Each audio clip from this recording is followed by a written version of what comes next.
Bangla tutor YouTube চ্যানেলে তোমাদের সকলকে স্বাগত জানাই। আজকে আবার একটি নতুন ভিডিও নিয়ে তোমাদের সাথে হাজির হয়েছি।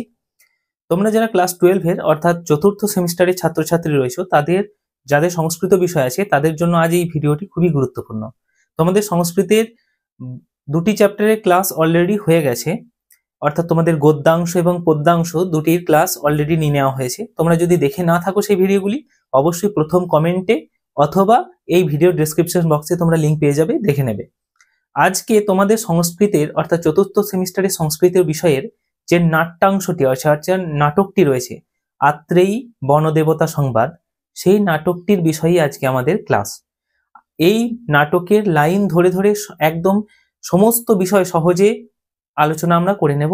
ভিডিওটি একটু লম্বা হয়ে যেতে পারে, একটু দীর্ঘায়িত হতে পারে, কারণ নাটকটি অনেকটি বড়, তো বোঝানোর ক্ষেত্রে সুন্দরভাবে ক্লাস করার ক্ষেত্রে একটু দীর্ঘায়িত হবে। তো এই বিষয়টাকে তোমরা একটু সুন্দরভাবে গ্রহণ করে নেবে, আর যদি ভালো লাগে অবশ্যই একটা লাইক করবে। মূল টেক্সট পড়ানোর পূর্বে অর্থাৎ মূল টেক্সট পড়ানোর আগে কতকগুলো বিষয় এই নাটক সম্পর্কে তোমাদের জানা একান্ত জরুরি।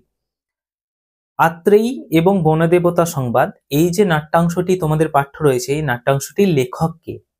এই নাট্যাংশটি সংস্কৃতের একজন বিখ্যাত নাট্যকার আছেন, তার নাম ভবভূতি। ভবভূতির উত্তর রামচরিত নাটকটি খুবই বিখ্যাত, সংস্কৃতের একদম প্রথিতযশা নাট্যকার তিনি। ভবভূতির উত্তর রামচরিত, মালতী মাধব এবং মহাবীর চরিতম, এই তিনটি নাটক খুবই বিখ্যাত। তার মধ্যে উত্তর রামচরিত তো খুবই বিখ্যাত। উত্তর রামচরিত এই নাটকটি ভবভূতি মহাকবি বাল্মীকি রচিত রামায়ণের উত্তরকাণ্ড থেকে মানে কাহিনীটাকে নিয়েছিলেন এবং এইভাবেই তিনি রচনা করেছিলেন। কিন্তু হুবহু রামায়ণের উত্তরকাণ্ডের কাহিনী তিনি বর্ণনা করেননি। এখানে তিনি নিজের শ্রুতি মাধুরতা, নিজের কিছু কল্পনা শক্তিও তিনি মিক্স করেছিলেন, যার দরুন উত্তর রামচরিত নাটকটি খুবই সুন্দর হয়ে উঠেছিল এবং সংস্কৃত পাঠকবৃন্দের কাছে এটি খুবই গ্রহণযোগ্য এবং সর্বজন বিদিত একটি নাটক, যে খুব ভালো উচ্চাঙ্গের লেখা। এর উৎস কোথা থেকে নেওয়া হয়েছে? না, ভবভূতি রচিত উত্তর রামচরিত থেকে নেওয়া হয়েছে। উত্তর রামচরিত তাহলে কোন জায়গাটা? উত্তর রামচরিতের দ্বিতীয় অঙ্ক, সেখানের বিষ্কম্ভক বলে একটি জায়গা আছে, সেই বিষ্কম্ভক জায়গাটি থেকে নেওয়া হয়েছে, দ্বিতীয় অঙ্কের বিষ্কম্ভক। এবার তোমাদের মনে অনেকের প্রশ্ন জাগতে পারে, বিষ্কম্ভক আবার কি জিনিস? এটা তোমরা পরে এই বিষয়ে ডিটেলে জানবে, যখন সংস্কৃত নাটকের মধ্যে বিষ্কম্ভক হচ্ছেন একটা পাঠ বা সাহিত্যের একটা বৈশিষ্ট্য। পূর্ব অঙ্কের কিছু কাহিনী এবং নতুন যে অঙ্কটি আসছে, অর্থাৎ নতুন যে চ্যাপ্টারটি আসছে নাটকের, সেই অঙ্কের কি হতে চলেছে সেই সম্পর্কে একটা মেলবন্ধন। অর্থাৎ তোমরা টিভি সিরিয়াল দেখেছো, টিভি সিরিয়ালের দেখে থাকবে যে আজকের যে পর্ব চলছে সেটাকে বোঝানোর ক্ষেত্রে পূর্বের পর্বের একটু অংশ তোমাদের দেখানো হয়, যে আগে কি ঘটে গিয়েছিল। ঠিক সেই রকমই কিছুটা জিনিস হলো বিষ্কম্ভক, যে আগের অঙ্কে ঠিক কি হয়েছিল সেটার রিক্যাপ বা সেই জিনিসটা সম্পর্কে একটু বলা, সেটাই বিষ্কম্ভক বলা হয় সংস্কৃত নাট্যশাস্ত্রের ক্ষেত্রে। এই বিষয়টা আরো নিপুণ হবে, মানে বিষয়টার বিষ্কম্ভকের ব্যাখ্যা আরো নিপুণ, কিন্তু তোমাদের বোঝানোর তাগিদে আমি সহজ ভাষায় তোমাদের বোঝানোর চেষ্টা করলাম বিষয়টা। এবার এই যে নাট্যাংশটি নেওয়া হয়েছে ভবভূতি রচিত উত্তর রামচরিতের দ্বিতীয় অঙ্ক, এই দ্বিতীয় অঙ্কের বিষয়বস্তু কি ছিল? রামায়ণের উত্তরাকাণ্ডের বিষয়বস্তু কি ছিল তারই অনুসৃত এটি বিষয়। কি না, রামচন্দ্র লঙ্কা থেকে ফিরেছেন সীতা দেবীকে নিয়ে, লক্ষ্মণও সাথে আছে। এমন সময় তাঁরা অরণ্যে বসবাস করছেন এবং খুবই সুন্দরভাবে জীবন কাটাচ্ছেন। তখন সীতা দেবী অন্তঃসত্ত্বা, অর্থাৎ তিনি গর্ভে তাঁর পুত্র সন্তান আছে। এমন সময় শ্রীরামচন্দ্রের কানে এলো যে লোকজন অর্থাৎ মানুষ, প্রজা সাধারণ সীতা দেবীর জন্য অপবাদ দিচ্ছে, যে তিনি এতদিন লঙ্কায় ছিলেন, পরপুরুষের কাছে ছিলেন, তাই বিভিন্ন অপবাদ আর কি, চারিত্রিক অপবাদ তাকে দেওয়া হচ্ছে। তো এমন সময় রামচন্দ্র সিদ্ধান্ত নিলেন যে সীতা দেবীকে বনে পরিত্যাগ করে আসবেন, অর্থাৎ তাকে এই স্বাভাবিক জনসমাজে আর রাখা যাবে না, কারণ মানুষ অপবাদ দেবে। সেই জন্য তার অগ্নি পরীক্ষা হয়েছিল তবুও। তো সেই অপবাদের কারণে সীতা দেবী পরিত্যক্তা হলেন। এই বিষয়বস্তুগুলোকে নিয়েই আমাদের উত্তর রামচরিতের দ্বিতীয় অঙ্কটি রচিত। এবার আসা যাক তোমাদের যে পাঠ্য আত্রেয়ী এবং বনদেবতা সংবাদ, এই নাট্যাংশটি অর্থাৎ যতটুকু অংশ পাঠ্য রয়েছে এর সংক্ষেপ বিষয়বস্তু কি, যে কি সংক্ষেপে বলা যায়। আত্রেয়ী হলো বাল্মীকি ঋষির একজন শিষ্যা। তিনি বাল্মীকি ঋষির কাছ থেকে দণ্ডকারণ্য বলে একটি অরণ্য ছিল, সেখানে প্রবেশ করছেন। কি জন্য না, অগস্ত্য বলে একজন ঋষি সেই দণ্ডকারণ্যে বাস করেন। সে অগস্ত্য ঋষির কাছে বেদ ইত্যাদি বিদ্যা তিনি শিখবেন। এবার বনে প্রবেশের সময় বনদেবতা বাসন্তী সঙ্গে তার দেখা হয় বা সাক্ষাৎ হয়। সেই সময় বাসন্তী দেবী তিনি আত্রেয়ীর কাছ থেকে সমস্ত বৃত্তান্ত জানতে চান, যে কেন তিনি এসেছেন, কি তার পরিচয়। আত্রেয়ী সমস্ত কিছু বললেন এবং সেখানে আরেকটা কথা বললেন যে মহর্ষি বাল্মীকি সমস্ত বেদ বিদ্যার আধার, মানে একদম খুবই পণ্ডিত মানুষ, তো তাকে ছেড়ে হঠাৎ আগস্ত্য মুনির জন্য হঠাৎ এই দণ্ডকারণ্যে প্রবেশ কেন? কারণ অন্যান্য মুনিরা তো বাল্মীকির কাছ থেকে শিখতে চান, তো তাকে ছেড়ে এখানে প্রবেশের অর্থ কি, সেটা তিনি পরিষ্কার করলেন। এবং এই কথা প্রসঙ্গে, যেহেতু এটা দণ্ডকারণ্য এবং এখানে যে সীতার একটা চিহ্ন এখানে আছে, সীতা দেবীর এখানে বসবাস ছিল এককালে, তো সেই সূত্রে কি হলো না, সীতার প্রসঙ্গ উঠলো এবং বনদেবতা বাসন্তী আত্রেয়ীর মুখ থেকে সীতা দেবীর যে কি বলবো পরিত্যক্তা হয়েছেন, রাজা রামচন্দ্র এখন কি করছেন, এই সমস্ত বিষয় সম্পর্কে জানতে চাইলেন। এই সমস্ত বিষয় নিয়েই আমাদের এই নাট্যাংশটি, যে অংশটুকু পাঠ্য, তার উপজীব্য বিষয় এটাই। এবার আমরা লাইন ধরে, টেক্সট ধরে এর সম্পূর্ণ পুঙ্খানুপুঙ্খ আলোচনায় চলে যাই। অবশ্যই দেখবে ভিডিওটা, আর কিছু বলার থাকলে অবশ্যই কমেন্ট করবে। এবার আমরা টেক্সটে চলে এসেছি। দেখো, তোমরা সুবিধার্থে সকলেই টেক্সট এই পড়াটিকে বের করে নেবে, তাহলে বুঝতে তোমাদের সুবিধা হবে। এবার দেখো, প্রথমে আছে দেখো নেপথ্যে স্বাগতং তপোধনায়াহা। নেপথ্যে বলতে আগেকার দিনে যখন নাটক হতো বা এখনকার দিনেও যখন নাটক হয়, তোমরা কেউ নাটক বা যাত্রা দেখে থাকলে দেখতে পাবে যে যাত্রা বা নাটকের একটা স্টেজ থাকে, যেটাকে রঙ্গমঞ্চ বলা হচ্ছে, এবং তার পিছন থেকে যে কলা কুশল যারা আছে, মানে যারা পাঠ করছে, অভিনয় করছে, তারা সব একে একে যার যেমন চরিত্র যখন আছে তখন প্রবেশ করে। নেপথ্য বলতে এমন একটা পর্যায়কে বলা হচ্ছে যেখানে তার কথা শোনা যাচ্ছে কিন্তু তাকে এখনো স্টেজে দেখা যাচ্ছে না, অর্থাৎ কথা বলতে বলতে তিনি স্টেজে প্রবেশ করছেন, এইরকম সময়টাকে নেপথ্য বলা হয়। নেপথ্য বলতে যাকে দেখা যাচ্ছে না কিন্তু তার কথাটা বা তার ডায়লগটা শোনা যাচ্ছে। এবার দেখো নেপথ্যে কি বলছে, নেপথ্যে স্বাগতং তপোধনায়াহা। তপস্বিনীকে, তপোধনায়া বলতে কোন একজন তপস্বিনী, তাকে স্বাগত জানাচ্ছে, নেপথ্য থেকে এটা শোনা যাচ্ছে। ততঃ প্রবিশ্যত অর্ধ গবেষা তাপসী।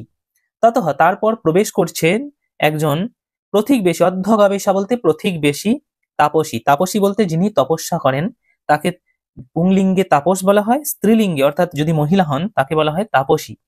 তাহলে একজন তাপসীর প্রবেশ বা প্রথিকবেশী তাপসী প্রবেশ করছেন। তাপসী তিনি কি বলছেন যে অয়ে বনদেবতা, এই যে বনদেবতা বা যিনি এই যে নেপথ্য থেকে বলছেন ইনি বনদেবতা ছিলেন, বনদেবতা বাসন্তী।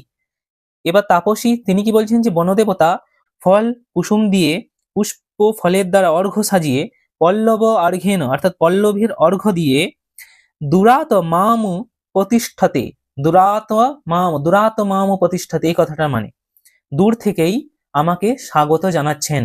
তাহলে এটা কে বলছেন না, তাপসী যিনি এসেছেন, প্রবেশ করছেন।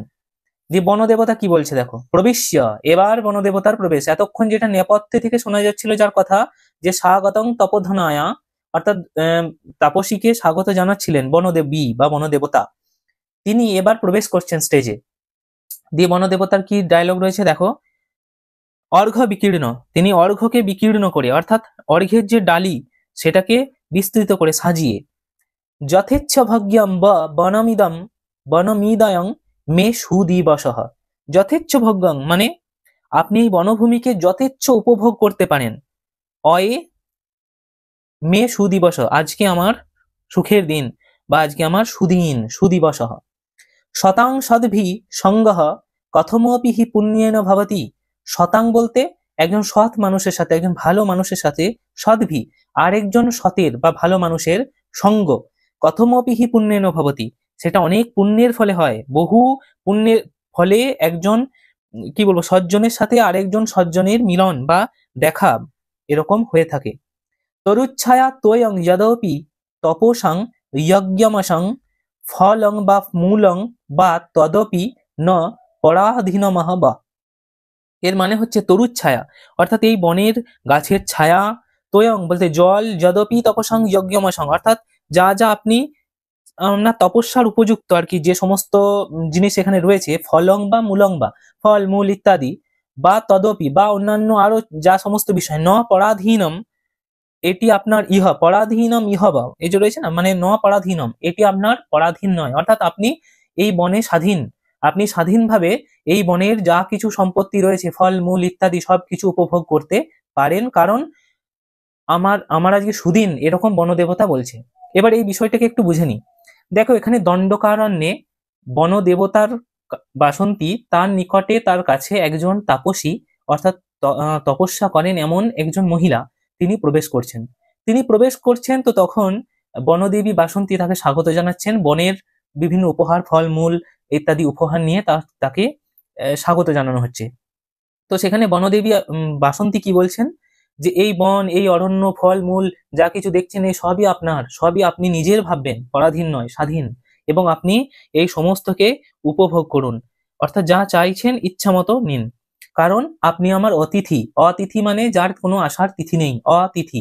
আর অতিথিকে আগেকার দিনে অতিথি দেব ভব, অর্থাৎ দেবতার সঙ্গে তুলনা করা হতো। সেই জন্য বনদেবী কি বলছেন, যে আপনি আমার অতিথি, আপনি আপনার যতটুকু সাধ্য, আমার এই বনের আমি দেবী দেবতা, বা এই বনের কি বলবো এক প্রকারে দেখভাল করি, তো এই বনের যা কিছু রয়েছে আপনি অবশ্যই উপহার হিসেবে গ্রহণ করে তা আপনি নিজের মতো করে ব্যবহার করতে পারেন। এবার কি বলছে দেখো, প্রবেশ করে তাপসী কিম কিমত্রচতে, তাপসী কি বলছে, তাপসী বলতে এখানে কার কথা বলা হচ্ছে সেগুলো আমরা পরে আসছি। তাপসী বলছে কিমত্রচয়, অর্থাৎ কেননা এরকম বলি, এরকম করে তাপসী একটি কথা বলছে। কি বলছে, প্রিয় প্রায়া বিত্রীর বিনয় মধুর বাচি নিয়মঃ প্রকৃত্য়া কল্যাণী মতিরণন অবগীত পরিচয় পুরো বা পশ্চাৎ বা তদিদম বিপর্যয় শীতরসং রহস্য সাধুনাম অনুপধি বিশুদ্ধং বিজয়তে।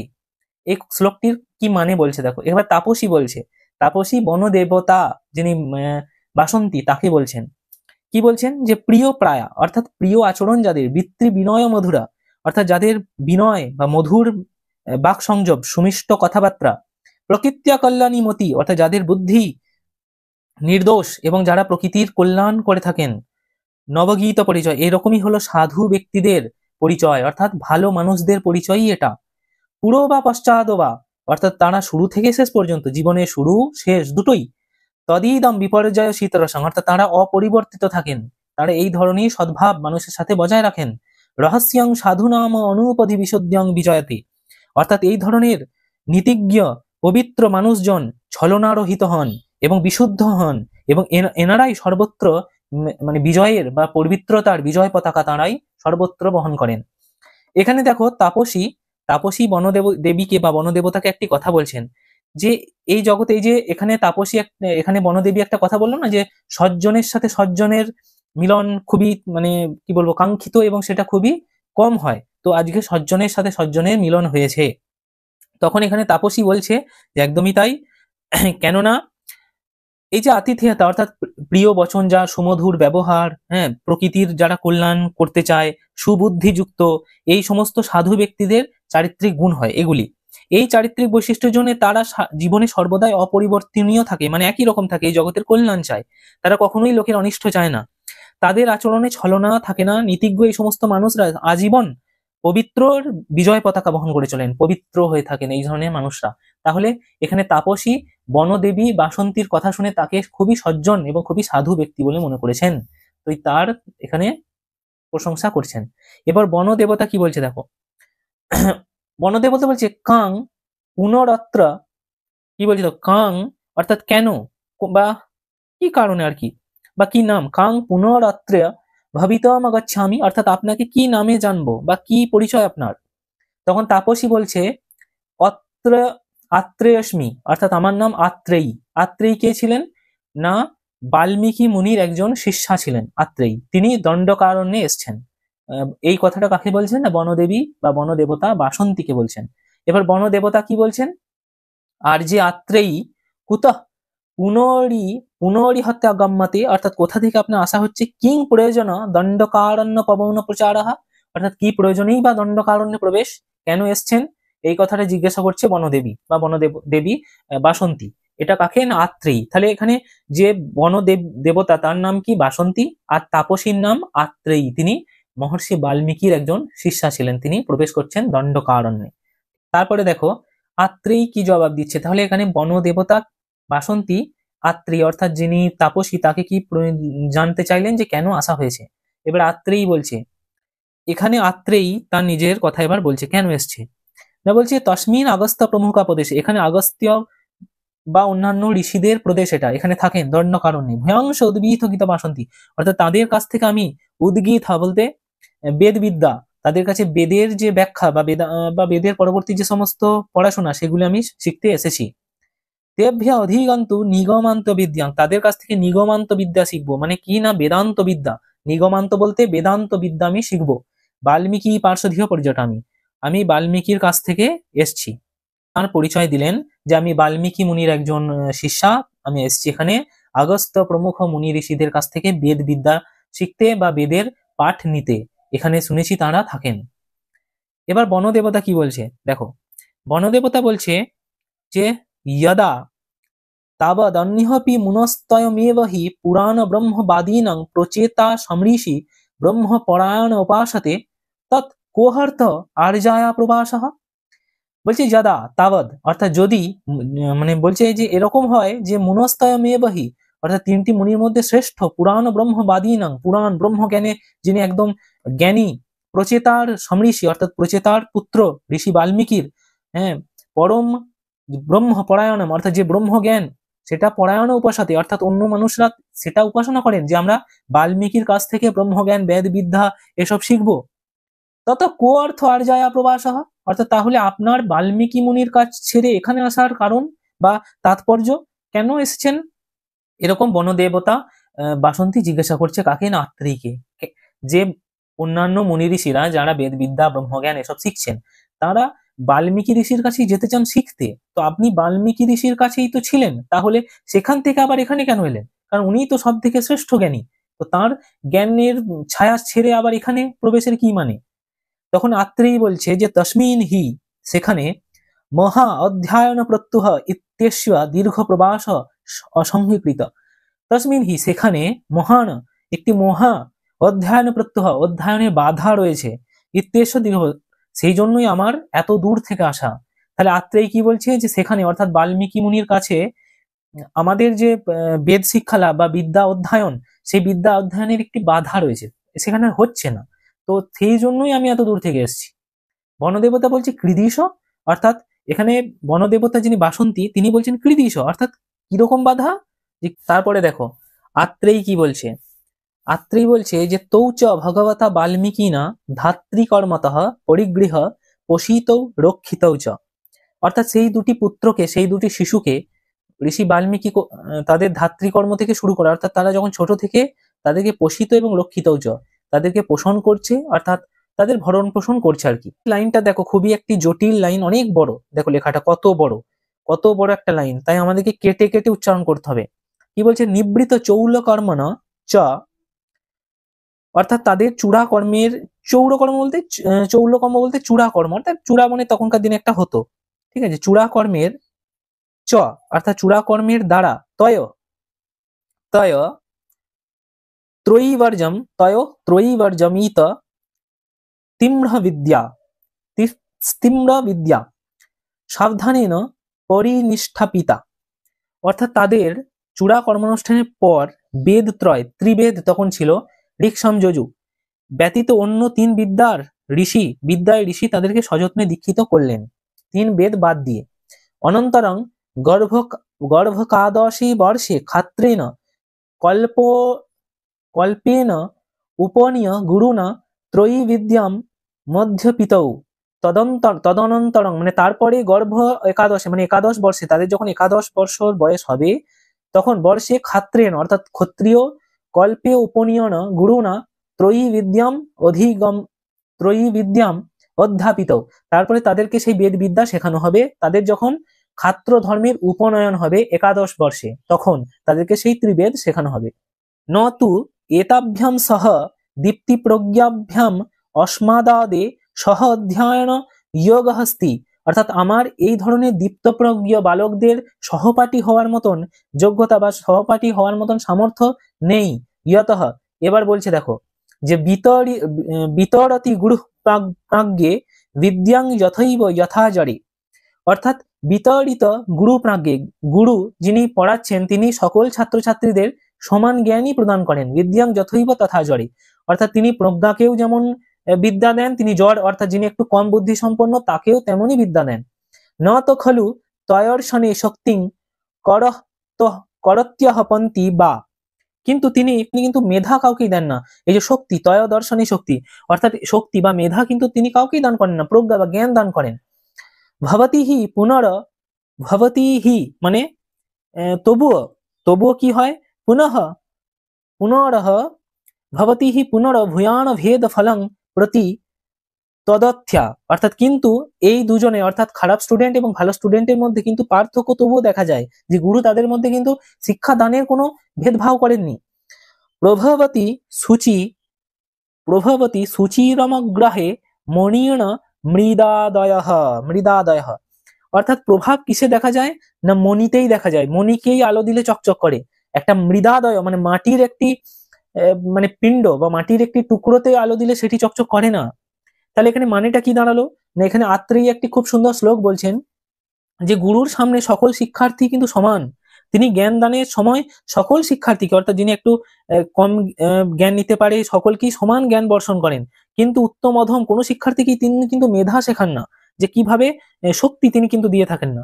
এমনকি কারো কাছ থেকে তিনি মেধা গ্রহণও করেন না, তিনি কারো কাছ থেকে মেধা জানেনও না, কিন্তু অধীত বিদ্যার প্রতিফলন অর্থাৎ যে বিদ্যা গুরু শেখাচ্ছে বা শিক্ষক শেখাচ্ছে তার কিন্তু প্রতিফলন অর্থাৎ কার উপর কি ধরনের প্রভাব তা সেটা পড়েছে, কে কি রকম রেজাল্ট করছে সেটা কিন্তু বিশেষ পার্থক্য দেখা যায়। হবে না কেন না প্রভাবতী যে সুচির বিম্বগ্রাহে মণীয়ণ মৃদোদয়, কেননা হবে না, কারণ রত্নেই আলোক প্রতিফলিত হয়, মৃৎপিণ্ডে নয়, অর্থাৎ সেটা একটা মাটির পিণ্ডকে চকচক করানো যায় না। মনে করো আলোর সামনে আমি যদি একটি মণি রাখি, একটি হিরে রাখি, তাহলে হিরেটাই চকচক করবে, কিন্তু একটা মাটির পিণ্ড যদি সেই আলোর সামনে রাখি সেটা তো আর চকচক করবে না। তাই বলছে যে যারা জ্ঞানী, যাদের মধ্যে মেধা শক্তি আছে, তারাই গুরুর সেই সৎ উপদেশ নেবে, শিক্ষার সেই সৎ উপদেশ নেবে এবং শিক্ষার্থীর উজ্জ্বল হবে ভবিষ্যৎ, সে ভালো রেজাল্ট করবে, ভালো জায়গায় যাবে। কিন্তু একটি মৃৎ পাত্রের মতন যারা মানে কি বলবো খারাপ স্টুডেন্ট, তারা পারবে না সেই জ্ঞান নিতে। একই গুরুর কাছে কিন্তু তারা পড়েছে কিন্তু তবুও পারবে না, কারণ এটা দুটোর মধ্যে পার্থক্য থাকে।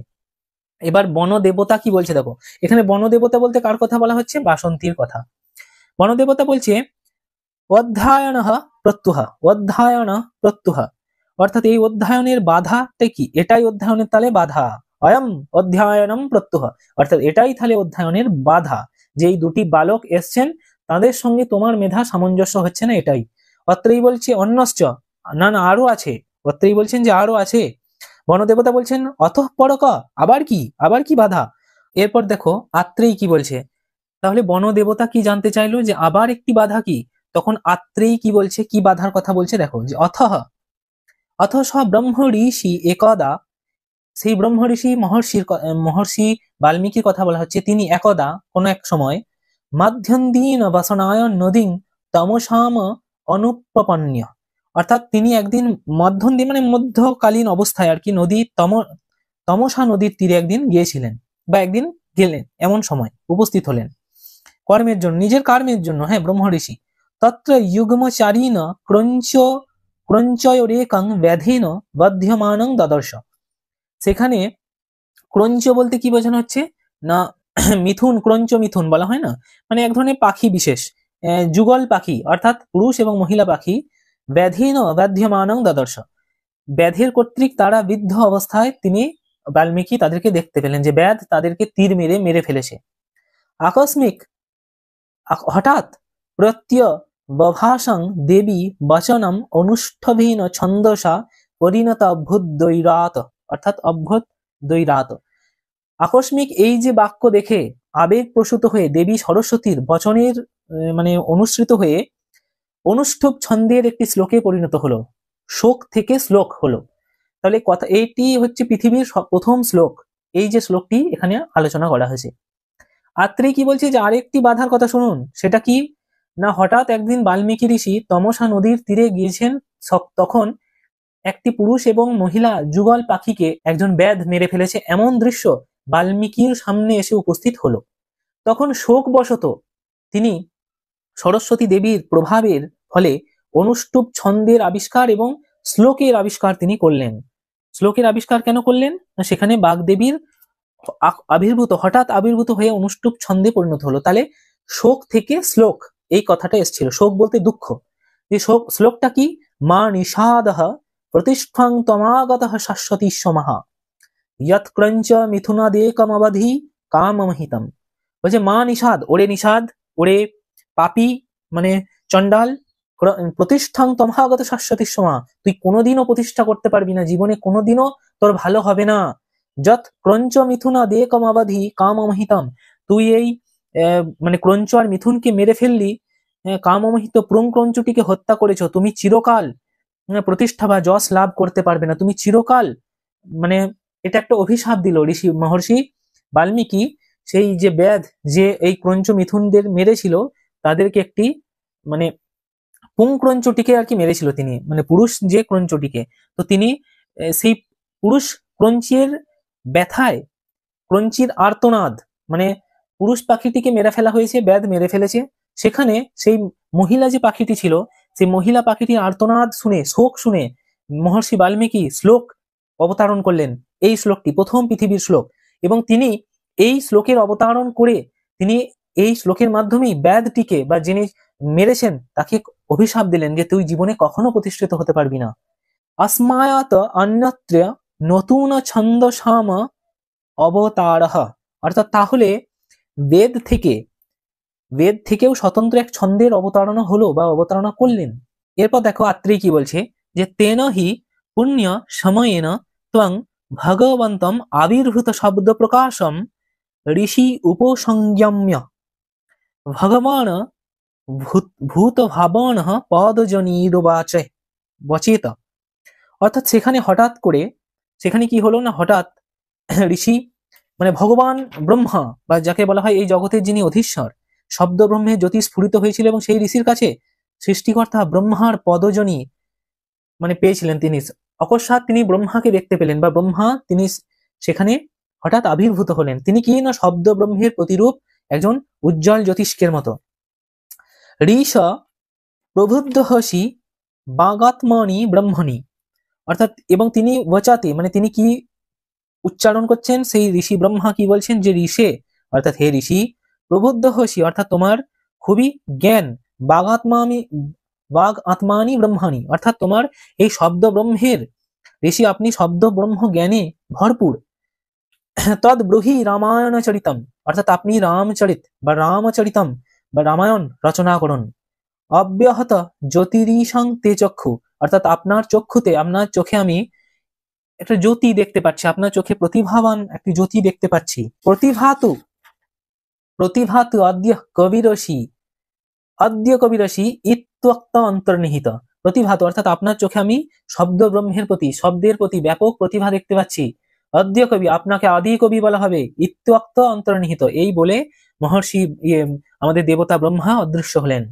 অথচ ভগবান প্রচেতস প্রথম মনুষ্যেষু শব্দ ব্রহ্ম সদৃশং বিবর্তম ইতিহাসং রামায়ণং প্রণীনায়। এখানে এবার কি করলেন, যে ঋষি বাল্মীকি প্রথম শব্দ ব্রহ্মের স্বরূপ হিসেবে তিনি রামায়ণ ইতিহাস বর্ণনা শুরু করলেন বা রামায়ণ লেখা শুরু করলেন। দেখো বনদেবতা বলছে হন্তু মণ্ডিত সংসার হয়, এবং এই রামায়ণ রচনার দ্বারা বনদেবতা কি বলছেন, যে এই সংসার, এই জগৎ সংসার কিন্তু খুবই উপকৃত হলো বা কৃতার্থ হলো। অত্রই তস্মাদেব হি ব্রবীমি তত্র মহাধ্যায়ন প্রত্যহিতি, এইগুলোই হচ্ছে মহাধ্যায়ন, মানে আমার যে অধ্যয়ন, এই অধ্যয়নে বাধা এইগুলি। বনদেবতা তখন কি বলছে, যুজ্যতে, হ্যাঁ ঠিকই বলেছো, এগুলো বাধাই বটে। আত্রেই বলছে বিশ্রামান্তি ভদ্রে সং প্রত্যয় অগস্ত্যাশ্রমং পন্থানং ব্রহি। আত্রেই বলছে যে বিশ্রাম আমার নেওয়া হয়েছে ভদ্রে, অর্থাৎ হে বনদেবী বা বনদেবতা, আপনি অগস্ত্য মুনির আশ্রমের পন্থা মানে রাস্তা আমাকে ব্রুহি মানে বলুন, অগস্ত্য মুনির আশ্রমের রাস্তা আমাকে বলে দিন। বনদেবতা কি বলছে দেখো, যে ইতঃ পঞ্চবটি মুন প্রবিশ গম্য তা মনেন গোদাবরী তীরেন। ইতঃ অর্থাৎ এই পঞ্চবটী আশ্রমের মানে পাশে বা পেরিয়ে বা পঞ্চবটী এই যে বন, হ্যাঁ কি বলছে, এখান থেকে পঞ্চবটিতে প্রবেশ করে গোদাবরী নদীর তীরে আপনাকে যেতে হবে। গোদাবরী নদীর তীরেই অগস্ত্য মুনির আশ্রম। আত্রেই কি বলছে, শাস্ত্রম। আস্ত্রেই সাহাশ্রম মানে শাস্ত্রু, মানে চোখ দিয়ে জল আসছে। সে কি বলছে না, এ ত অপি এ তৎ তপোবনম, অর্থাৎ এটাই কি তপোবন, এটাই কি তপোবন জিজ্ঞাসা করছে। অপেস্যা পঞ্চবটী, এটাই কি সেই পঞ্চবতী। অপি সরিদিয়ং গোদাবরী, এই নদীটি কি গোদাবরী।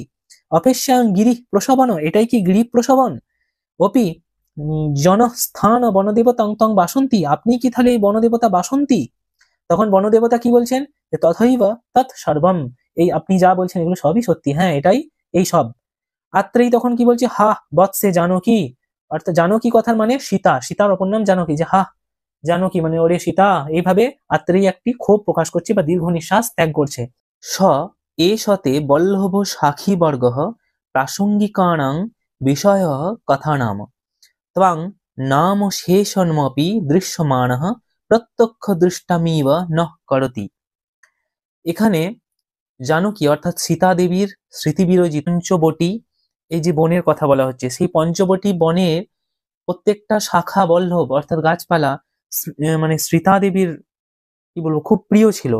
তো সেইগুলি দেখে শয়েশ বল্লভ শাখাবর্গ, অর্থাৎ সেই শাখীবর্গ অর্থাৎ সেই পঞ্চবটির গাছপালাগুলিকে দেখে সীতা দেবীর কথা খুবই মনে পড়ছে। প্রাসঙ্গিকানাং বিষয় কথা নাম, অর্থাৎ যেহেতু তার প্রসঙ্গে কথা উঠেছে তাই। ত্বং নাম শেষ নাম অপি দৃশ্যমানা, অর্থাৎ তাকে দেখা যাচ্ছে না, তাকে আমরা প্রত্যক্ষ দেখতে পাচ্ছি না, কিন্তু তার নাম উঠেছে, অর্থাৎ তার নাম মাত্র তার আর অবশিষ্ট আছে। প্রত্যক্ষ দৃষ্টামিব ন করতি, কিন্তু তাকে আমরা প্রত্যক্ষ দেখতে পাচ্ছি না। অর্থাৎ এর মানে কি, যে আজ নাম মাত্র তোমার অর্থাৎ সীতা দেবীর অবশিষ্ট থাকলেও কথা প্রসঙ্গে তোমার প্রিয় বৃক্ষরাজি দেখে মনে হয় তুমি বুঝি আমাদেরই কাছে প্রত্যক্ষ দৃশ্যমান। কে না, সীতা দেবী। তাহলে এখানে প্রশ্ন উঠবে তোমাদের মনে, যে সীতা দেবী তাহলে কোথায় গেছে। না, রামায়ণে আমরা দেখতে পাই যে এই পঞ্চবটির লতা পাতা গাছগুলি পশু পাখির সঙ্গে সীতা দেবীর পরিচিতি আছে, নারীর যোগ আছে একদম। হ্যাঁ, সেই এই সীতা দেবী এখন পঞ্চবটিতেও নেই, রাম রাজ্যে অর্থাৎ সীতা দেবীর বিবাহ হয়েছে মহারাজ রামের সাথে, তিনিও কিন্তু তার রাজ্যে আর নেই। কেন না, লঙ্কায় সীতা দেবী থাকার পর লোকের অপবাদের কারণে, অর্থাৎ লোকের মানুষে বিভিন্ন কথা বলছে যে সে কি বলবো পর পুরুষের সাথে আর কি ছিল, তো সেই সব সম্পর্কে আর কি লোক অপবাদের ভয়ে রামচন্দ্র সীতা দেবীকে পরিত্যাগ করেছেন, অর্থাৎ তিনি আর তার সাথে থাকেন না। তো সেই কারণেই এখানে তার প্রসঙ্গ এসেছে এবং একটা সুন্দর কথা আত্রেয়ী কিন্তু এখানে বলেছে। এবার দেখো বাসন্তী, এবার আমরা বাসন্তী নামে পাচ্ছি, এতক্ষণ বনদেবতা নামে পাচ্ছিলাম, এরপর আমরা বাসন্তী এই নামেই পাচ্ছি। কি বলছে বাসন্তী, স্বভয়ম স্বগতম, অর্থাৎ ভয়ে ভয়ে, স্বভয়ম বলতে বাসন্তী এখানে ভয়ের সাথে, অর্থাৎ ভয়ে ভয়ে আত্মগতম, স্বগতম বলতে আত্মগতম, অর্থাৎ নিজে মনে মনে বলছেন। কথং নাম শেষতেহ, অর্থাৎ নাম মাত্র আছে এরকম মানে কি, দি প্রকাশম, দি প্রকাশিত হেবা, এবার মুখে বলছে আর্য়ে কিম অত্যাহিতং সীতাদেব্যাহ, অর্থাৎ সীতা দেবীর সঙ্গে কি হয়েছে বা কেন এরকম হয়েছে, কি কোনো অমঙ্গল হয়েছে সেটা জানতে চাইছে। আত্রেয়ী কি বলছে দেখো, তখন আত্রেয়ী কি বলছে, যে ন কেবলম ইতি অত্যাহিতম, অর্থাৎ শুধুমাত্র যে অমঙ্গল হয়েছে এমন নয়, অমঙ্গল নয়, শাপবাদমপি কর্ণে এবমিতি, শাপবাদমপি বলতে মানে তাকে কলঙ্কও দেওয়া হয়েছে, দি কর্ণে অর্থাৎ কানে কানে বলছেন এবমিতি, কিছু একটা বলে উঠলো, ঠিক আছে, কিছু একটা বলতে কি কি ঘটনা ঘটেছে সেইগুলো সম্পর্কে বলছে। দি বাসন্তী হা দারুণ দৈব নির্ঘাত ইতি মূর্ছিতা, হা বাসন্তী বনদেবিতা বা বনদেবতা তিনি কি বলছেন, যে হা দারুণ দৈব নির্ঘাত, অর্থাৎ দেবতার দ্বারা কি নিদারুণ দৈব দুর্বিপাক, এই বলে মূর্ছিত হচ্ছেন। মূর্ছিত বলতে অজ্ঞান হয়ে যাওয়ার মতন অবস্থা। এবার দেখো আত্রেয়ী কি বলছে, ভদ্রে সমাশ্বাসিহি, অর্থাৎ আশ্বস্ত হন বা অজ্ঞান হয়ে যাচ্ছে এরকম অবস্থায় বলছেন যে আপনি আশ্বস্ত হন, আপনি ঠিক হন, আপনি ঠিক হন। এবার কি বলছে দেখো, বাসন্তী বলছে যে হা প্রিয় সখী ঈদৃশস্তে নির্মাণ ভাগঃ, অর্থাৎ হাই প্রিয় সখী, এই হলো তোমার জন্মের পরিণাম, নির্মাণ ভাগঃ হা রামভদ্র অথবা অলংতয়া রামচন্দ্র, অথবা তোমার প্রয়োজন নেই, মানে ছাড়ো ছাড়ো তোমার কথা। আর যে অত্রেই অতঃ তস্মাদ অরণ্যাত পরিত্যাজ্য নিবৃত্তে লক্ষণে সীতায়া কিং বৃত্তমিতি কচিতাশীত প্রবৃত্তি। অর্থাৎ লক্ষণ, আর যে আত্রেয়ী পরিত্যাগের পর সে অরণ্য থেকে লক্ষণ প্রত্যাগমন করলে সীতার কি হলো সেই বিষয়ে কিছু জানা গেছে, এই কথা বলা হচ্ছে। অর্থাৎ রামচন্দ্র লক্ষণের সহিত সীতাদেবীকে অরণ্যে পরিত্যাগ করে এসেছিলেন, সেই সম্পর্কে বলা হচ্ছে যে সীতাদেবী সেই কথা সম্পর্কে কিছু জানা যায় যে কি হয়েছিল তার সাথে। বাসন্তী কি বলছে দেখো, কষ্টম খুবই কষ্ট, হায় কি কষ্ট, আর্যা অরুন্ধতি বশিষ্ঠা অধিষ্ঠিতেষু ন কুলেষু জীবন্তীষু চ বৃদ্ধাসু রাজ্ঞীষু কথমিদম জাতাম। অর্থাৎ যে অরুন্ধতী, আর্যা অরুন্ধতী বশিষ্ঠ দ্বারা অধিষ্ঠিত বংশের বৃদ্ধ রাজ্ঞীরা জীবিত থাকা সত্ত্বেও এমনটা হলো কি করে। অর্থাৎ বৃদ্ধ সকল রামের অন্যান্য যারা অভিজ্ঞ ছিল, রামের উপরে যারা ছিল অভিজ্ঞ ছিল, তো তারা থাকা সত্ত্বেও এরকমটা ঘটলো কি করে, এটা সম্পর্কে জানতে চাওয়া হয়। গুরুজনদের কথা বলা হলো যে রামের গুরুজনরা তখন ছিলেন, তো তাঁরা সত্ত্বেও সীতা দেবীকে এই হেন পরিত্যাগ করার কারণ কি, মানে কেন পরিত্যাগ করলো, গুরুজনরা কিছু বলেননি সেই বিষয়ে বনদেবী বা বনদেবতা বাসন্তী জানতে চাইলেন। এবার বলা হচ্ছে দেখো আত্রেয় কি উত্তর দিচ্ছে, দেখো যে কেন এরম হয়েছে। বলছে ঋষ্য শৃঙ্গ সত্রে গুরুজন স্তাদ দাসিতা দাসিতা। অর্থাৎ ঋষ্য শৃঙ্গ ঋষি, ঋষ্য সিংহ বলে একজন ঋষি ছিলেন, সেই সময় গুরুজনরা তাঁর যজ্ঞে গিয়েছিলেন, অর্থাৎ তার যজ্ঞের জন্য তারা গিয়েছিলেন। সম্প্রতি পরিসমাপ্তম দ্বাদশ বার্ষিকং সত্রম, এই সম্প্রতি বা বর্তমানে কিছুদিন আগেই তার সেই দ্বাদশ বর্ষীয় মানে 12 বছর যাবৎ যে সত্রম বা যজ্ঞ চলছিল সেটি সম্পন্ন হয়েছে। ঋষ্য শৃঙ্গেন চ সংপূজ্য বিসর্জিতা গুরুবহ। অর্থাৎ গুরুজনদের সম্মান জানিয়ে ঋষ্যশৃঙ্গ বিদায় দিয়েছেন, গুরুজনদের সম্মান জানিয়ে ঋষ্যশৃঙ্গ এই গুরুজনদের বিদায় দিয়েছেন।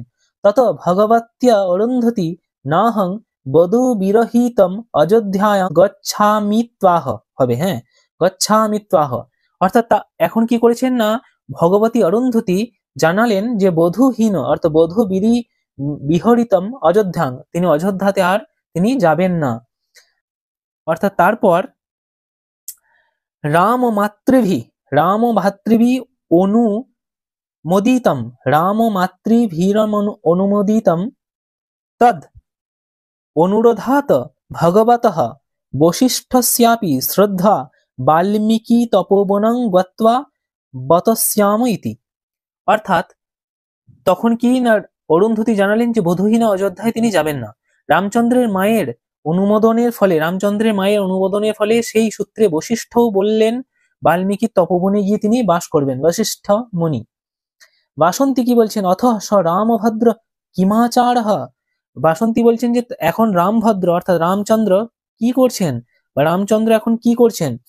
আত্রেয়ী বলছেন তেন রাজ্ঞ রাজকৃত অশ্বমেধ প্রকান্ত, তিনি এখন রাজাদের শ্রেষ্ঠ একটি যজ্ঞ অশ্বমেধ বলে একটি যজ্ঞ হয়, সেই যজ্ঞটি তিনি করছেন।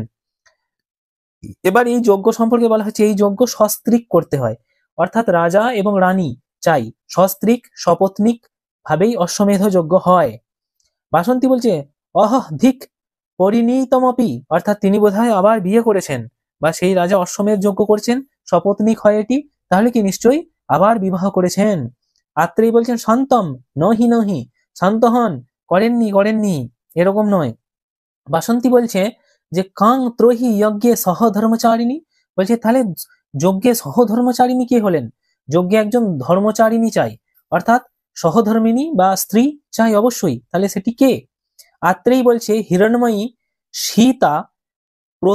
সীতা প্রতিকৃতি গৃহিণী কৃতা।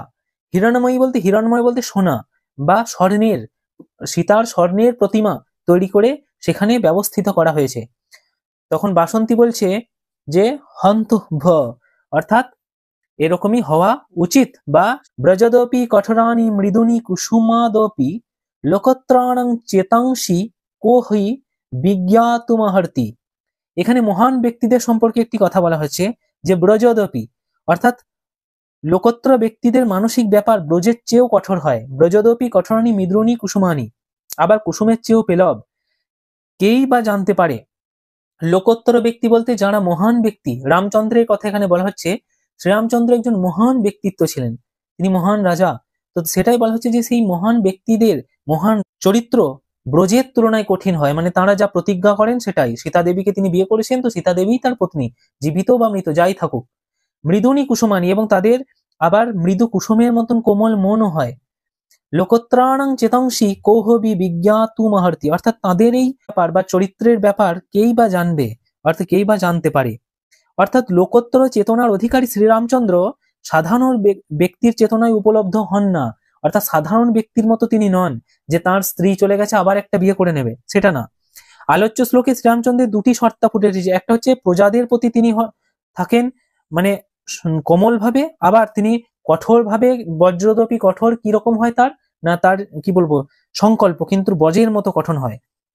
অর্থাৎ তিনি রাজকার্য এক ধার দিয়ে প্রজাদের সঙ্গে কোমল ভাবে পালন করেন, আবার কঠিন হস্তে নিজের চারিত্রিক দৃঢ়তাও তিনি রেখেছেন। তো তোমাদের আত্রেয়ী বনদেবতা সংবাদ যে নাটকটি আছে সেটি, আশা করছি ভিডিওটা ভালো লেগেছে। যদি ভালো লাগে অবশ্যই লাইক করবে, আর কিছু বলার থাকলে কমেন্ট করে অবশ্যই জানিও।